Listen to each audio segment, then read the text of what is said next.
It's an ML Sports Take thanks to St. Bonaventure University's online Masters in Journalism. Become a Bonnie today. Visit sbujournalism.com and get started with your Masters in Journalism. We also thank Batavia Downs Gaming. Check out the concert series for 2025 at bataviadownsgaming.com. This George Washington St. Bonaventure game was one of the ugliest games I've seen in recent memory. I mean, both teams were horrific from three, horrific from the field.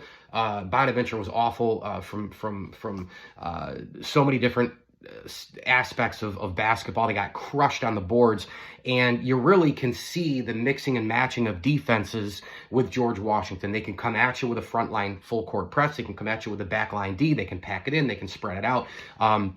They can work one guy on one side on the press and then a couple up top, full court. And, if you take the first couple of passes away in a half-court offense, Bonaventure really can't do anything. I think the book is out right now. Bonaventure, I know Bologna gave him 14 off the bench. That's fine. But normally there is no bench, and the starting five, you can work them.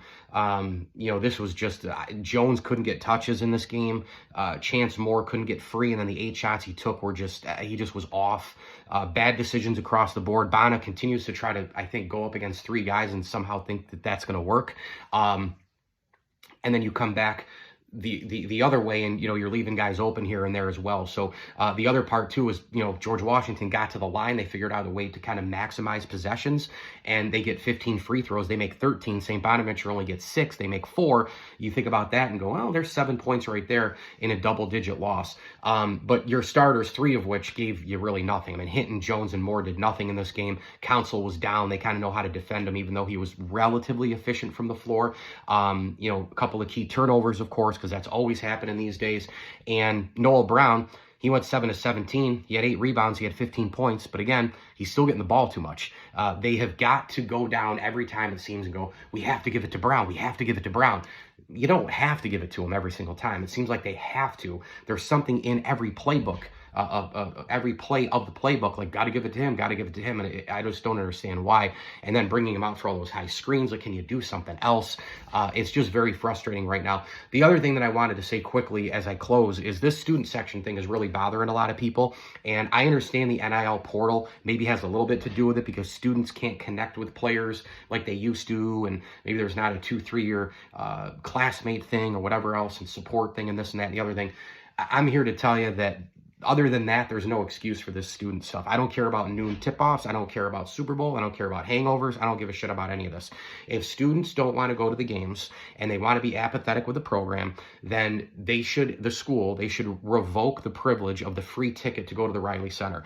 These games and I know everybody watching this and listening did this like I did. It was a holiday. You woke up super pumped. The RC is a special place. It's a part of the fabric, the culture, your student life. And if you don't love basketball and don't go, that's a totally different thing. But if you go to Bonaventure, a part of you knows about the basketball program, and mostly you either fall more in love with it or you get to fall in love with it. And so I am super disappointed to see pockets of the Riley Center, and this goes for the town people as well. Those so-called diehards, they haven't been there all year either, and when they've gone, they've been hush-hush sitting. And I've been in that building before when I've cheered, and I've had town people behind me complaining that I'm too loud and complaining about, being too much of a fan. So those people are boo as well, okay? That happens at the RC. I'm tired of hearing about the whole town support. I'm tired of hearing about all this Bona Faithful stuff, and I'm tired of hearing about the student section. And this year, the Riley Center is a home court advantage. Are we throwing that in the garbage now as well? Do we have that we can't even lean on?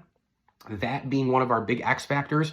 Like, this season has fallen apart so fast, and also the RC not even being a factor. You're under 500 in the A10. Now you're 17-8 overall. And possibly the most disappointing thing is that the Riley Center isn't even a factor with empty student sections and empty pockets of red seats and blue seats because the town people are now not going. So this whole thing should frustrate you. It frustrates me. I'm not going to tell people how to spend their money, how to spend their time. I'm not going to do any of that.